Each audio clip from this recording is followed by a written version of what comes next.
Damos comienzo a un nuevo programa, Servidores de Dios.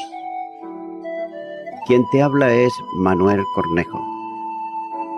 Estaré compartiendo la palabra de Dios y lo haré de una manera expositiva, versículo a versículo.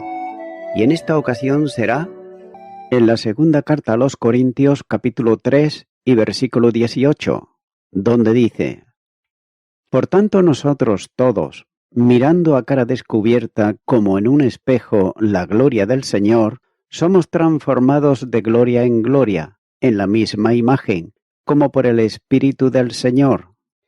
Comienza diciendo este versículo: Por tanto nosotros todos, mirando a cara descubierta.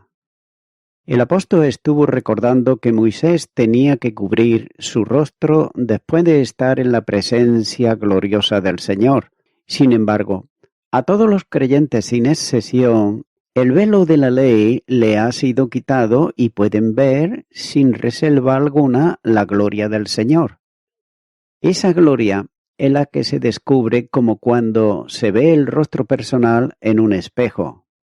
Por otro lado, en la voz media del verbo indica verse a uno mismo en el espejo, de modo que al contemplarse espiritualmente hablando el creyente, está descubriendo que está reflejando y por tanto manifestando la gloria del Señor.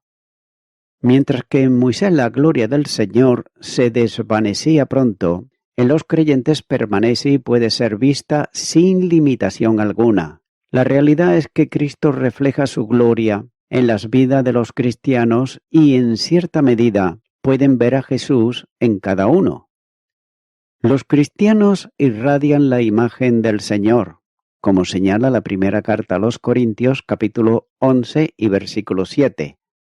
La Patristica da testimonio del interés sobre esta frase del versículo. Y así, por ejemplo, comenta Crisóstomo cuando dice que todos nosotros, con el rostro descubierto, reflejamos como en un espejo la gloria de Dios, pero no la que acaba, sino la que permanece, y vamos siendo transformados en su misma imagen, cada vez más gloriosos conforme a la obra del Espíritu del Señor. Ahora bien, ¿está viendo cómo otra vez coloca al Espíritu el rango de Dios y a ellos lo eleva a la categoría de los apóstoles? Y es que efectivamente ya lo había hecho anteriormente, cuando dice: sois una carta de Cristo, y aquí dice: todos nosotros con el rostro descubierto. Y todo eso a pesar de que ellos vinieron en plan de portadores de una ley, al estilo de Moisés. Efectivamente, en cuanto somos bautizados, el alma purificada por el Espíritu resplandece más que el sol, y no solamente miramos la gloria de Dios, sino que incluso recibimos de ella cierto resplandor. Fin de la cita.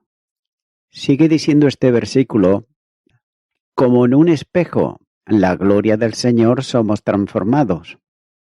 Si al observarse, como en un espejo contempla su imagen que refleja la del Señor, esto quiere decir que se ha producido una transformación que lo hace posible. Pablo usa aquí el verbo que está expresando la idea de metamorfosis, un cambio externo que hace visible al ser de otra persona. La transformación, como en el caso de la oruga, que se convierte en crisálida, tuvo origen en el pasado, es decir, al momento del ejercicio de la fe, pasando de muerte a vida, como nos dice la palabra de Dios, pero Dios, que es rico en misericordia por su gran amor con que nos amó, aun estando nosotros muertos por nuestros delitos, nos dio vida juntamente con Cristo. Por gracia habéis sido salvados. Efesios capítulo 2 y los versículos 4 al 6. Note que la transformación se está originando al unir al pecador muerto con Cristo, que tiene vida en sí mismo. El Evangelio de Juan, capítulo 17 y los versículos 21 y versículo 23 dice: para que todos sean uno, como tú, oh Padre, en mí y yo en ti, que también ellos sean uno en nosotros, para que el mundo crea que tú me enviates. Y el versículo 23, yo en ellos y tú en mí, para que sean perfectos en unidad, para que el mundo conozca que tú me enviates y que lo has amado a ellos como también a mí me has amado. En esa acción de transformación comprende también el perdón de los pecados. Colosenses capítulo 2 y versículo 13 dice, y a vosotros, estando muertos en pecados y en la incircuncisión de vuestra carne, os dio vida juntamente con él, perdonándoos todos los pecados. Y también la dotación de un nuevo corazón por la obra regeneradora del Espíritu. Pero note que esa transformación nada más ha comenzado en el acto de la justificación, para proyectarse luego a la experiencia de la santificación y concluir con la glorificación, donde se consuma y culmina el propósito divino para el creyente, que es predestinado para ser hecho conforme a la imagen del Hijo, Jesucristo. Romanos capítulo 8 y versículo 29 dice, porque a los que antes conoció también los predestinó para que fuesen hechos conforme a la imagen de su Hijo, para que Él sea el primogénito entre muchos hermanos. A los llamados y conocidos en soberanía, Dios le determina o establece un destino, cuando dice, también los predestinó. Note que la predestinación está ligada a quienes conoció de antemano, es decir, a los creyentes. El destino final establece y exige una transformación continua y también progresiva, de modo que los salvos sean hechos conforme a la imagen de su Hijo, lo que equivale a que adquieran la forma, es decir, la imagen de Jesucristo. Entender esto escapa de la comprensión humana. Se enseña que Jesucristo es la imagen de Dios en quien se manifiesta la plenitud de la deidad. Colosenses capítulo 1 y versículo 15 dice, Él es la imagen del Dios invisible, el primogénito de toda creación. Esto es la irradiación de su gloria y la expresión de su esencia. En Cristo, que es imagen de Dios, hemos sido puestos los creyentes no solo en posición, sino también en comunión de vida. Note que esto implica ya una transformación en una naturaleza compatible y amordable a la divina, en la que participamos. La segunda carta de Pedro, capítulo 1 y versículo 4 dice, por medio de las cuales nos ha dado preciosas y grandísimas promesas, para que por ellas llegase a ser partícipes de la naturaleza divina, habiendo huido de la corrupción que hay en el mundo a causa de la concupiscencia. El llamamiento de Dios, la salvación, adquiere indefectiblemente esta orientación. Fiel es Dios, por el cual fuisteis llamado a la comunión con su Hijo Jesucristo nuestro Señor. Primera de Corintios capítulo 1 y versículo 9. La transformación a la imagen del Hijo permite al cristiano reflejar en el mundo la gloria de Dios, en una transformación progresiva que opera el Espíritu Santo en cada uno. Pablo vincula sus escritos al Espíritu Santo con Cristo, llamándole Espíritu de Cristo.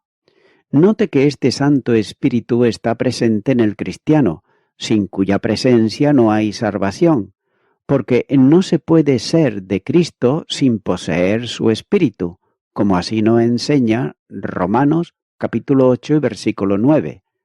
Además, esta transforma al creyente día a día conformándolo a la imagen de Jesús, el Hijo de Dios, ya que la imagen deteriorada en el hombre por el pecado es restaurada en Cristo, imagen perfecta y absoluta de Dios. Sin duda la imagen en el tiempo de la santificación, el presente estado de salvación, antes de la glorificación tiene que ver principalmente con expresar visiblemente la condición moral de nuestro Señor, reproducida en el creyente por el Espíritu Santo.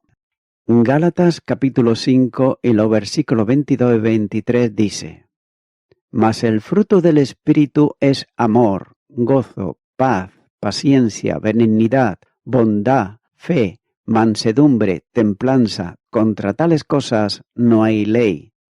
Sigue diciendo este versículo: de gloria en gloria en la misma imagen. Esta transformación es una transformación progresiva, como dice, de gloria en gloria, como enseña también en otros lugares, por ejemplo, por señalar algunos, Romanos capítulo 12, versículo 2, Efesios capítulo 4, versículo 32.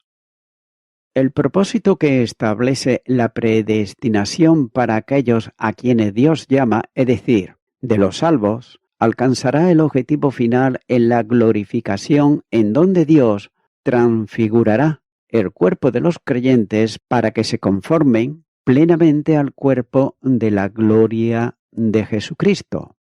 Filipenses capítulo 3 y versículo 21. De manera que, así como hemos traído la imagen del terrenal, traeremos también la imagen del celestial. Primera de Corintios capítulo 15, versículo 49.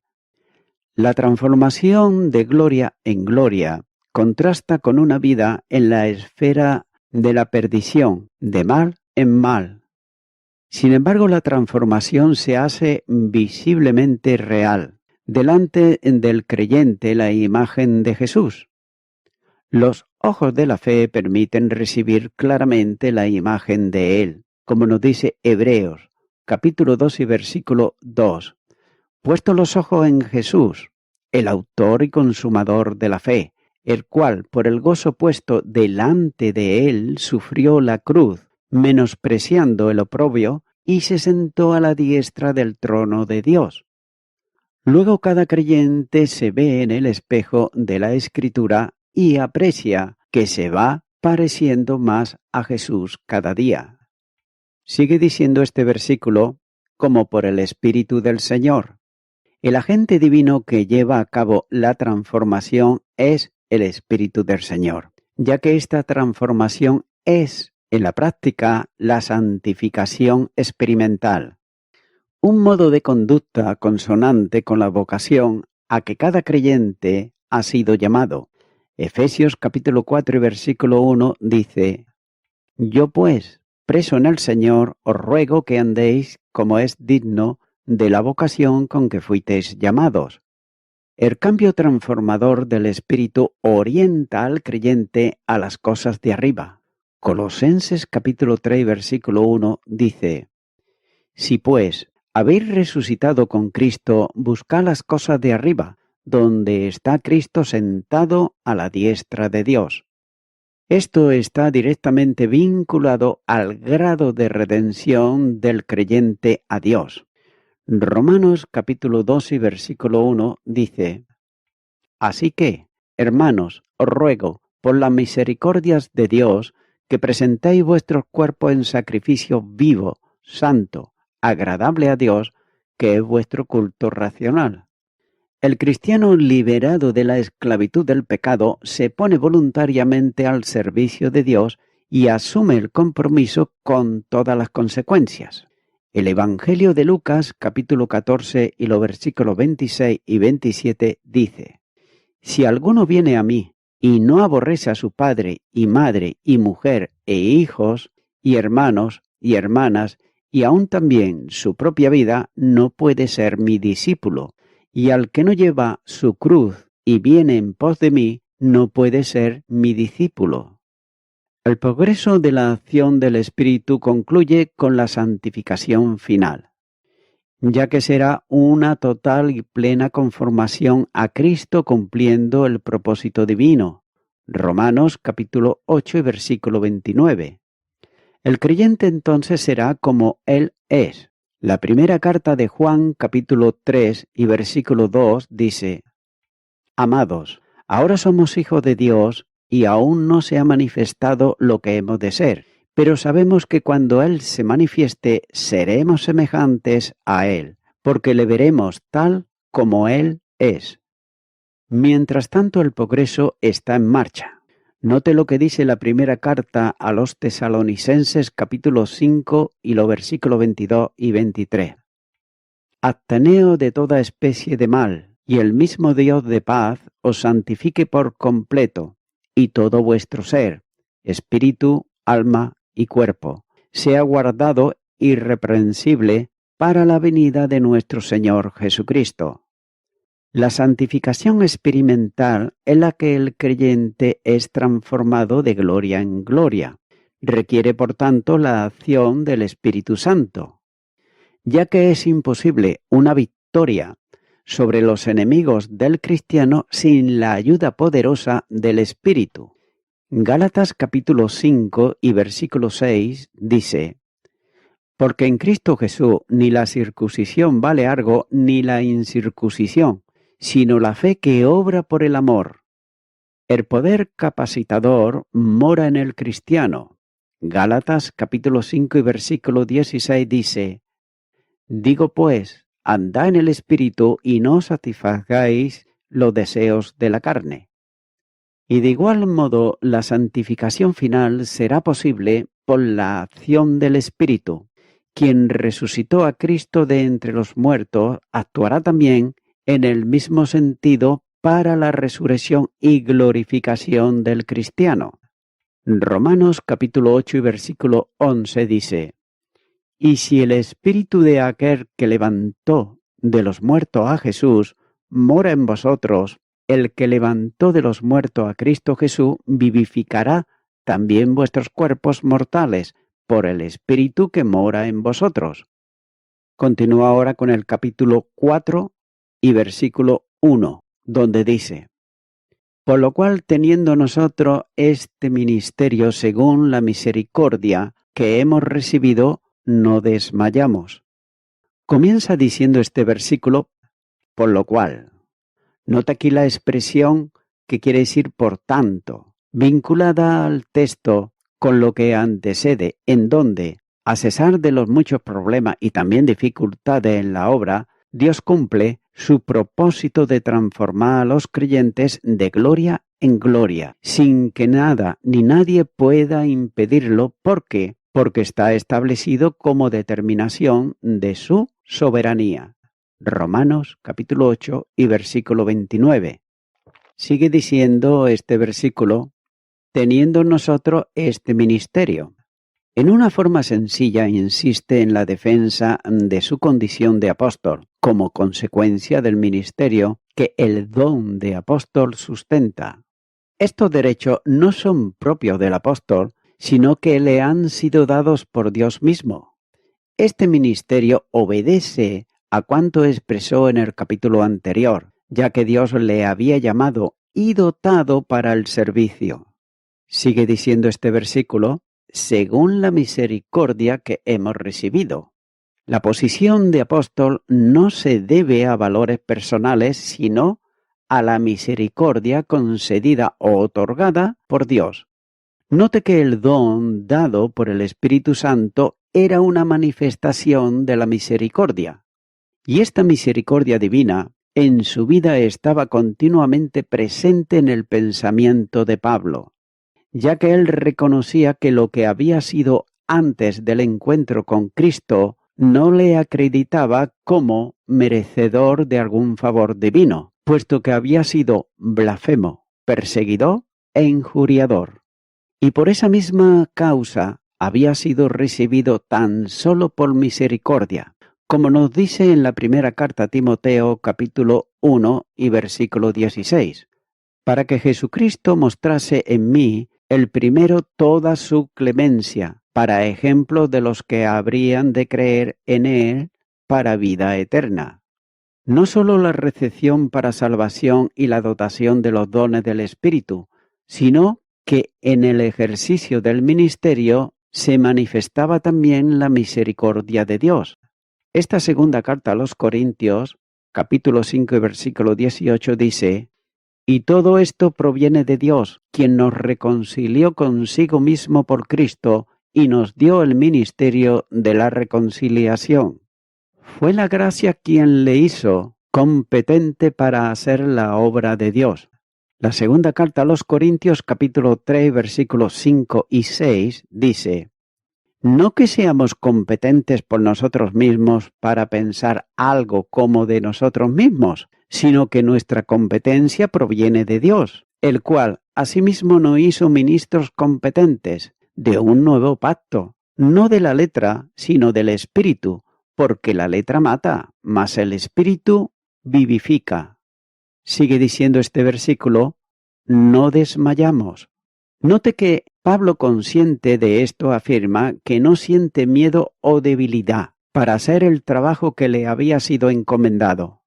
No permite que en él hagan presa en su ánimo, ni tampoco las acciones de los falsos apóstoles, ni los conflictos en la iglesia, ni las persecuciones de que era objeto, le aminelaban. La fuerza del Señor mantiene al siervo. En este caso el verbo no hace referencia al cansancio físico, sino al desaliento espiritual. Siempre que aparece este verbo en el Nuevo Testamento, se expresa con firmeza, haciéndolo acompañar de una partícula negativa que le da este carácter. La misericordia de Dios le hace ser lo que es y sostiene su ministerio. La primera carta a los Corintios, capítulo 15 y versículo 10, la primera parte dice: pero por la gracia de Dios soy lo que soy. La humildad del verdadero siervo reconoce que su servicio es una gracia divina. Y voy concluyendo con esto. Pablo predicaba su evangelio con franqueza, y cuando Pablo consideraba la grandeza de su llamado, esto le daba el ánimo para enfrentar las dificultades. Por otro lado, Spurgeon comenta y dice que el predicador debiera de hablar en el nombre de Dios, o no abrir su boca.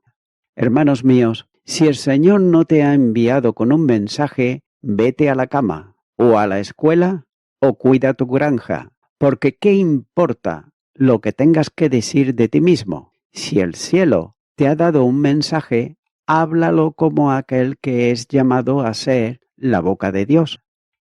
Amigo y amiga oyente, dice la palabra de Dios que según la misericordia no desmayamos. Pablo, él había perseguido a la iglesia del Señor, pero él fue recibido a misericordia. Él nunca se olvidaría de esa misericordia que le mostró el Señor, ya que Dios le perdonó.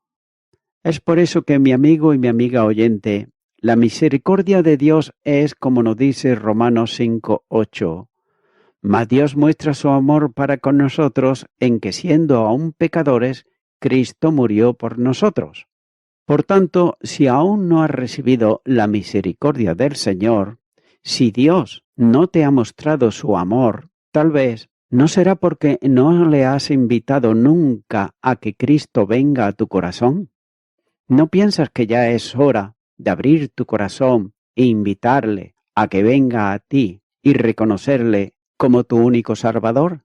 Ora conmigo si nunca antes lo has hecho y di esta oración conmigo. Señor Jesús, reconozco que solamente por tu misericordia es que puedo ser una persona salva. No son mis esfuerzos, no son mis capacidades, sino que es por gracia para que yo no me gloríe. Por ello vengo ante ti pidiéndote perdón por todos mis pecados y me arrepiento de ellos. Y ahora te recibo a ti, Señor Jesucristo, como mi Salvador.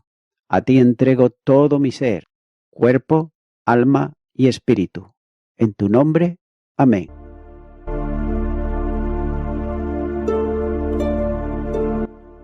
Amigo y amiga oyente, si tú has hecho esta oración de corazón, te recomiendo que comiences a orar a Dios, en primer lugar, en el nombre del Señor Jesucristo.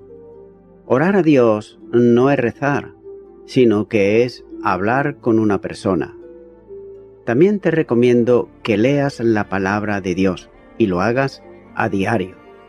Comienza, por ejemplo, con el Nuevo Testamento. Y también, por último, Te recomiendo que para que puedas crecer espiritualmente, te congregues en una iglesia cristiano-evangélica, donde se predique, se enseñe y se practique la sana doctrina y la palabra de Dios. Congrégate ahí y con el tiempo podrás crecer espiritualmente y también servir al Señor Jesucristo. Que Dios te bendiga. Y a toda la audiencia, nuevamente ya me estoy despidiendo de todos ustedes y será hasta el próximo programa. Que Dios os bendiga a todos.